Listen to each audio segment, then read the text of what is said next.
নমস্কার বন্ধুরা, নবদিগন্ত চ্যানেলের পক্ষ থেকে আপনাদের সকলকে জানাই স্বাগতম। তো বন্ধুরা, এই মুহূর্তে আমি আজকে সকালে আবারও আপনাদের সকলকে গুড মর্নিং জানিয়ে নতুন একটি ভিডিও নিয়ে উপস্থিত হয়েছি আমার নবদিগন্ত চ্যানেলে। তো এখন আমি আপনাদেরকে যে আপডেটটি শেয়ার করতে চলেছি, এই আপডেটটি ভীষণ গুরুত্বপূর্ণ হতে চলেছে। আপনারা থাম্বনেল দেখে ফেলেছেন অলরেডি যে ৯,৫৩৩ প্যানেলের উপর যে মামলা হয়েছিল গত পরশুদিন, সেই মামলার কিন্তু জাজমেন্ট এসেছে গতকালকে, এবং বিচারপতি রাজশেখর মান্তা যে নির্দেশ দিয়েছেন সেই নির্দেশকে চ্যালেঞ্জ করে কিন্তু এবারে ডিভিশন বেঞ্চে দ্বারস্থ হতে চলেছেন ৯,৫৩৩ প্যানেলে থাকা চাকরি প্রার্থীরা।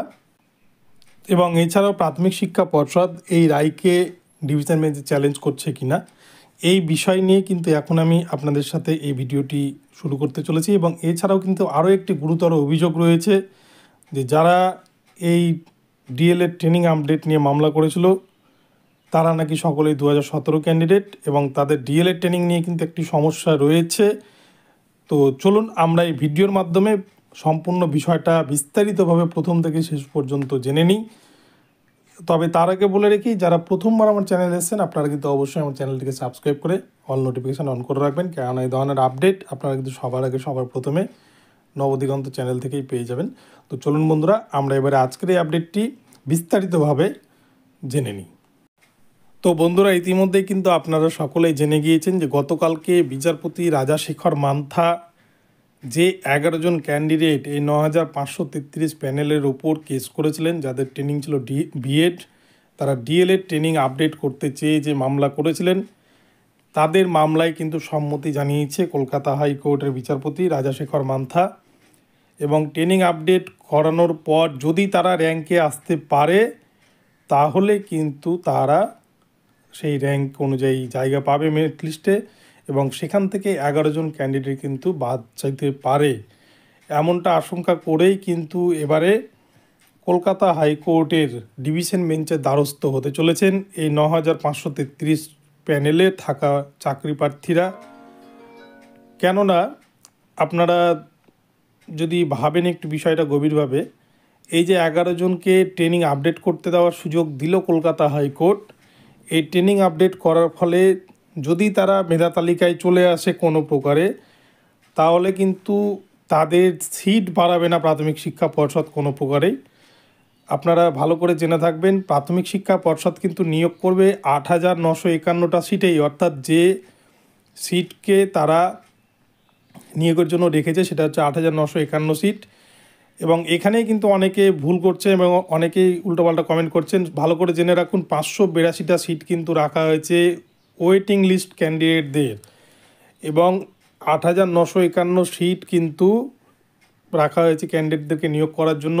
এই সিটেই কিন্তু যারা নন জয়নিং থাকবে সেই সিটে ওয়েটিং থেকে নিয়োগ করা হবে, এমনটাই কিন্তু সুপ্রিম কোর্টের অর্ডার কপিতে প্রাথমিক শিক্ষা পর্ষদের পরিষ্কার উল্লেখ আছে।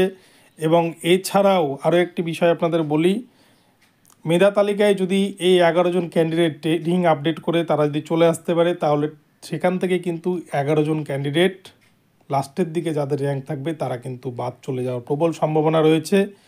এবং শুধু তাই নয়, এরকমভাবে যদি ট্রেনিং আপডেট করতে থাকে একের পর এক ক্যান্ডিডেট, যেমন গতকালকে একটি মামলা রায় হলো, আবারও যদি অনেক ক্যান্ডিডেট কিন্তু এরকম অনেকেই আছে যাদের বিএড আছে কিন্তু আবার ডিএলএডও আছে, তারা হয়তো বিএডে নম্বর বেশি থাকার কারণে বিএডকে সাবমিট করেছিল, ডিএলএডকে করেনি, যেহেতু এনসিটির রুলস অনুযায়ী তখন সেটাই নিয়ম ছিল, বিএড ডিএড ও এনআইএস ডিএলএড সকলেই বৈধ।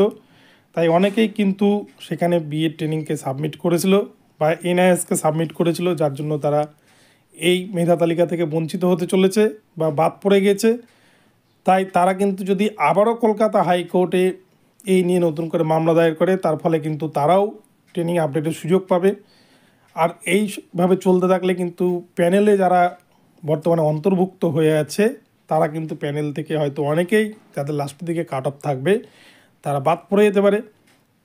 আর এই আশঙ্কা করেই এবারে কিন্তু এই ৯,৫৩৩ প্যানেলে থাকা চাকরি প্রার্থীরা কলকাতা হাইকোর্টের ডিভিশন বেঞ্চে যেতে চলেছে বলে খবর এই মুহূর্তের। আজকেই কলকাতা হাইকোর্টের ডিভিশন বেঞ্চে ফাইল হওয়ার সম্ভাবনা রয়েছে। তবে এই প্রসঙ্গে প্রাথমিক শিক্ষা পর্ষদ তারা সিঙ্গেল বেঞ্চের রায়কে চ্যালেঞ্জ করে ডিভিশন বেঞ্চে যাবে কিনা এই বিষয়টা এখনও কিন্তু ক্লিয়ার করে জানা যায়নি পর্ষদ সভাপতির কাছ থেকে। তবে পর্ষদ সভাপতি গৌতম পালের কাছ থেকে এটুকুটা জানা গিয়েছে যে এই যে 11 জন ক্যান্ডিডেট যাদের বিএড ডিগ্রি ছিল তারা যে ডিএলএড ট্রেনিং আপডেট করতে চেয়ে আবেদন জানিয়েছিল কলকাতা হাইকোর্টে, এই বিষয়টা তিনি হতে দেবেন না বা এই বিষয়টাতে তিনি ভীষণ অখুশি, কেননা এতে কিন্তু প্যানেলের ক্ষতি হতে পারে এই আশঙ্কা করে তিনি এই বিষয়টিকে কোনোভাবে সাপোর্ট করবেন না বলে জানিয়েছেন। কিন্তু প্রাথমিক শিক্ষা পর্ষদ এই নিয়ে কিন্তু ডিভিশন বেঞ্চে যাচ্ছে কিনা এখনও বিষয়টা ক্লিয়ার নয়। তবে 9,533 প্যানেলে যে সমস্ত চাকরি প্রার্থীরা অন্তর্ভুক্ত হয়েছেন তারা শুধু ডিভিশন বেঞ্চেই যাচ্ছে বলে মনে করছেন না। তারা যদি ডিভিশন বেঞ্চেও যদি সিঙ্গেল বেঞ্চের রায় বহাল থাকে তাহলে কিন্তু তারা সুপ্রিম কোর্ট অবধি যাবে বলে এমনটা কিন্তু জানা গিয়েছে। ফলে কি হবে সেটা কিন্তু ডিভিশন বেঞ্চে আজকে হয়তো ফাইলটা হয়ে যাবে, তাহলে আগামী সোমবারের মধ্যে হয়তো এটার ফাইনাল জাজমেন্ট, সোমবার না হলেও হয়তো মঙ্গলবারের মধ্যে হয়তো পেয়ে যাওয়ার কথা, কেননা এটা আর্জেন্ট বেসিসে মামলাটা শুনানি হবে। এবং দেখা যাক যে এই নিয়ে কি হয়। এবং সুপ্রিম কোর্টে কিন্তু সিঙ্গেল বেঞ্চের রায় চ্যালেঞ্জ কিন্তু হওয়ার প্রবল সম্ভাবনা রেখেছে। এবং এছাড়াও আরও একটি বিষয় যে 11 জন ক্যান্ডিডেট যারা এই মামলাটি করেছিলেন এই প্যানেলকে চ্যালেঞ্জ করে যে তাদেরকে ডিএলএড ডিগ্রি সাবমিট করতে দেওয়া হোক, তারা নাকি সকলেই 2017 টেট পাস ক্যান্ডিডেট। আমি কিন্তু এই বিষয়টায় শিওর নয়, এই বিষয়টা অনেকেই বলছেন, অনেকেই কিন্তু সোশ্যাল মিডিয়ায় বলছেন, এই বিষয়টা কতটা সত্য তা জানি না। তো এরা নাকি সকলে 2017 টেট পাস ক্যান্ডিডেট।